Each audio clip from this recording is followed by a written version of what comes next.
Good afternoon guys, finally আজি ভাড়া আহিছোঁ বিশ্বনাথ চাৰিআলি হালদিবাৰী। তো আহি পেলাই ইয়াত দাদা এজনৰ ৰুম পাইছোঁ, ইয়াতে ৰেষ্ট কৰিছোঁ। আমি এইটো চব মতলব আমাৰ ড্ৰাইভাৰ প্ৰায় 10খনমান গাড়ী আহিছোঁ, 10খনৰ পৰা আমি 5টা ড্ৰাইভাৰ ৰেষ্ট কৰি আছোঁ। মানে ৰেষ্টটো বহুত জৰুৰী ন, কিয়নো ৰাতিপুৱা আহিছিলোঁ আমি, মৰ্ণিং হৈ আছিলে, এতিয়া আফটাৰনুন হৈ গ'ল। তো বহুত ধুনীয়াকৈ ৰেষ্ট কৰিব পাইছোঁ ৰুমটোত। এইটো আটাই এতিয়া 2 ঘণ্টা ধৰি মোবাইলে চাই আছে। আৰু আটাইৰ অলপ চৰ্দি, এই চাকদা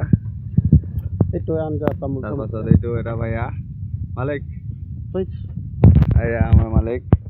এইটো আকৌ আমাৰ চিনিয়ৰ ড্ৰাইভাৰ দেই, একদম চিনিয়ৰ, মেইন চিনিয়ৰ দেই। এইটো ঘৰবোৰত দেখি পালে মাত দিব।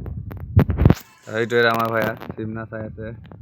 প্ৰায় 2 ঘণ্টা হ'ল, কি চিমনা হয়, 2.5 ঘণ্টামানৰ চিমনা হয় চাগে।